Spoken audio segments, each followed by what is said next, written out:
Hi, my name is John Strand, and I was at the Capitol on January 6. The events of that day, unfortunately, have been severely misrepresented by many people with various motives. Conflicting views and reports have led to confusion, hatred, and division in our nation.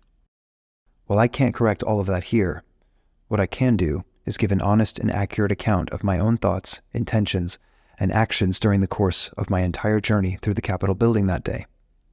And you don't have to take my word for it, because it's all on video, as you'll see. I am certain that my actions were lawful and reasonable to the best of my knowledge and ability at the time they occurred, given my responsibility to protect a scheduled speaker. And I know that I never had any mens rea, or the criminal mind, of any intention to break the law or act inappropriately at any point. This is why I refused the government's plea, and why I continue to maintain my innocence as I pursue an appeal of all convictions.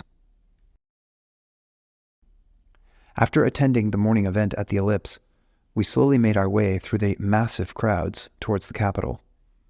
At this point, my client had attempted to reach an elevated vantage point atop the steps, so she could try and gain the attention of bystanders to give her speech, as she was scheduled to do that day. We were unable to reach a balcony position, and the crowd shifted toward the Columbus Store entrance, pushing us in that direction. Because our plan had always been for Dr. Gold to give her speech outside the Capitol, as the speech permit allowed, the thought of going inside the building never even occurred to me. I had assumed with all the various speeches and rally activity that the Capitol would have little, if any, business going on that afternoon. And how did anyone get in there? It was obvious to me standing on the steps that the crowd would never be able to open the formidable Columbus doors by force. But as shown in a closed-circuit television recording inside the Capitol, the doors were opened from the inside. I was shocked during my trial when the prosecutor overtly tried to deceive the jury by showing them this clip and telling them the uncovered white hand waving towards the door was my hand, convincing the jury that I was an aggressive member of a mob and trying to attack the entrance.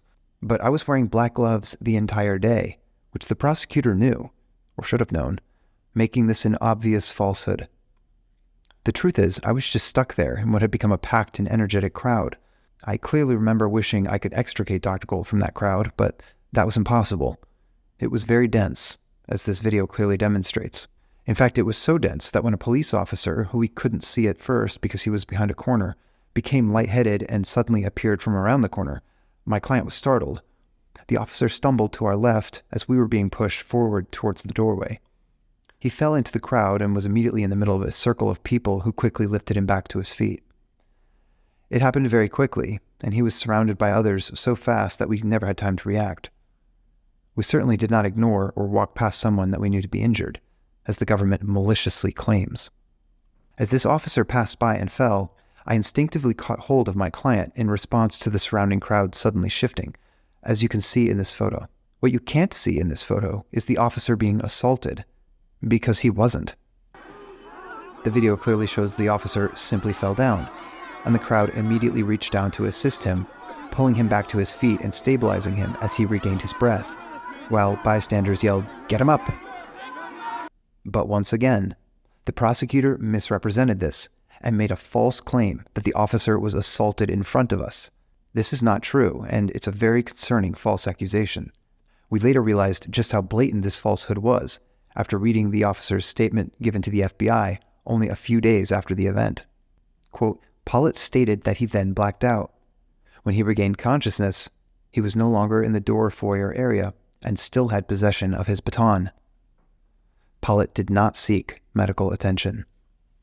This false suggestion of assault was further debunked by the FBI special agent who reviewed it, confirming the officer simply fell, and, quote, there was not enough to charge assault.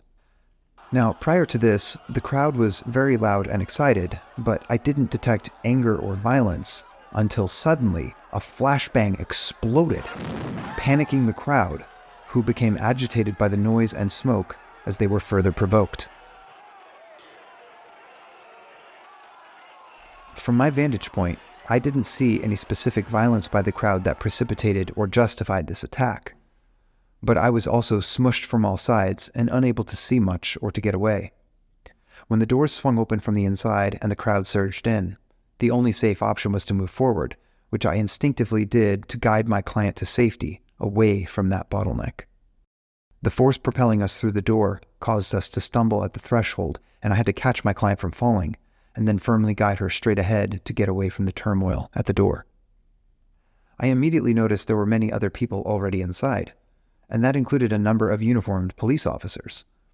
None of them, from what I saw and heard in the rotunda, directed us to do anything or to go in any particular direction, though in all fairness, they surely felt surprised and overwhelmed by the events.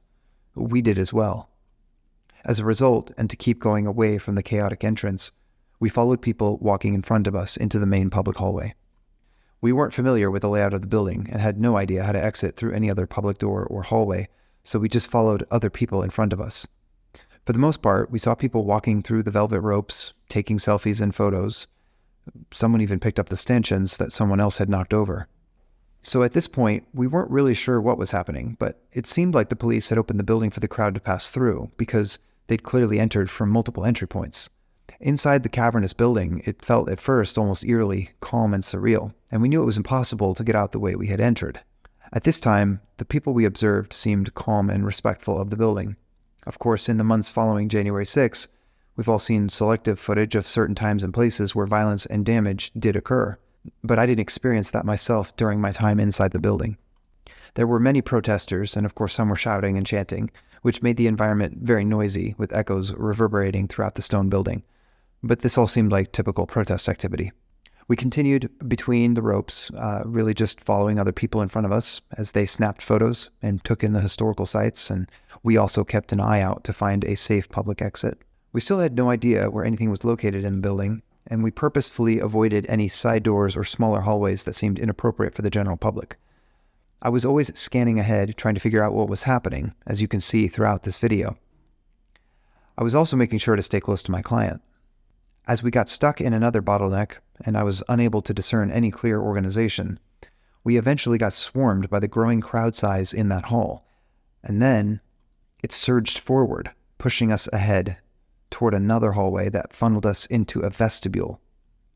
I had no idea at the time, but it turns out this vestibule was directly outside the house chamber. We realized we were stuck in this vestibule, and we couldn't hear clearly to understand what people were saying or doing. It was noisy and disorienting in that condensed space. My client and I remained over to the side, staying behind a railing, trying to discern if the door ahead of us was a possible exit. But after several minutes, police officers came and spoke to a few people nearby, and eventually we understood they were informing people that those doors would not be opened, so we could not leave the building through them, and that we should return in the direction we had come from, so we complied with their instructions.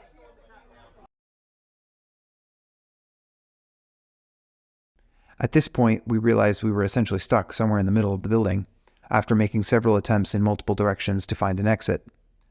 We believed the police would direct us at some point, likely when crowd size had dissipated. We knew the rally that day was expected to reach 1 million people throughout the downtown area, and that's certainly consistent with what we observed throughout the day. The east entrance was still jammed, so we couldn't yet exit that way, although we were slowly moving in that direction. My client thought that the setting of the central hall we were in would be a good place to finally give her speech, which she felt was her obligation, and so she asked me to film her with my phone as she delivered her speech while we were waiting for an exit. I noticed police officers guiding passersby around her, so at first it seemed like they were helping to facilitate her address, which was only a 5-minute speech. But after she was partway through, an officer walked over and pushed her in the direction of the main rotunda. She was startled, caught mid-sentence, and tried to explain that she was a speaker, but the officer told her they needed people to continue moving toward the rotunda, so she did, and I followed her to escort her there. Unfortunately, we still couldn't exit, because the east doors were still too congested, as both protesters and police officers were still streaming into the building. So my client again attempted to give her complete speech while she and many others nearby were waiting. People could see and hear her amidst a noisy crowd. She stood on a marble base to get the attention of the bystanders. Somebody nearby noticed her trying to speak and passed up a bullhorn. In order to make sure that she did not fall, and to ensure her security, I climbed on the base of the statue next to her, because she was holding a bullhorn and giving her speech, which made it difficult for her to focus on her balance.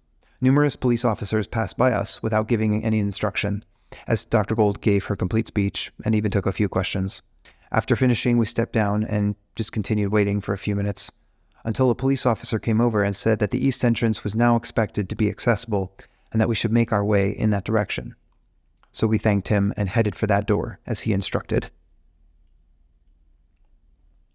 Even after all this, we found the east entry hallway was still jammed, with hundreds of people trying to come inside, even as others were trying to exit.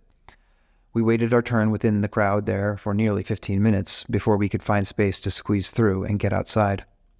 After that, we remained standing on the steps for almost an hour, talking with bystanders. We saw various police officers making their way down the steps to leave. I am deeply thankful and supportive of law enforcement, so I enthusiastically clapped and cheered for them in appreciation. It was a sickening shock to me when during my trial, the prosecutor again tried to turn the jury against me by affirmatively misrepresenting my actions at that moment in time. In this video, where I am obviously clapping to say thank you to the police, the prosecutor only showed a single freeze frame and told the jury that I was angry, hostile, and criminal. It's clearly a lie. Why would the government need to lie about me? I've wondered in the days and weeks following my trial why the government tried so hard to demonize me by attempting to distort the truth. First outside the east doors with their claim that I was shaking my fist and attacking the Capitol, and then again outside on the steps after we had exited with this misleading freeze frame. I can only think that because there was no evidence at all that I was aggressive or hostile toward anyone that day or had damaged any property, that they were desperate to come up with anything to impugn my actions and my character. But in fact, my sole intention that day was to protect my client. I have done my best to accurately show the evidence for the time I was in the Capitol. The government has accused me of things that are clearly false. I did not push to the front of any crowd, as they claim repeatedly. In fact, I never pushed anything or anyone. I also never made a beeline toward any particular destination inside the Capitol, as the prosecutor alleged. The fact is, I didn't know the layout of the huge building at all. I didn't need to know the layout, as I was only in Washington, D.C. to support and protect Dr. Gold as she fulfilled a speaking engagement. And while there is no video of me pushing or assaulting anyone, there is plenty of video showing me peacefully walking among thousands of others, standing around waiting, and always protecting my client. At many points, the video shows me scanning the room and searching for indications of what people were expected to do. When police officers eventually informed us that it was possible to leave, we followed their instructions. And even then, it took nearly 15 minutes of waiting to peacefully exit. I hope this visual evidence clearly demonstrates why I did not, and could not, agree to the accusation of corrupt intent, or any criminal intent at all, when my only purpose that afternoon was to ensure Dr. Gold's safety. I had no thought or desire to interfere with any congressional proceedings. The video also proves beyond a doubt that I never pushed any officers, threatened anyone, or encouraged or joined others in any act of violence.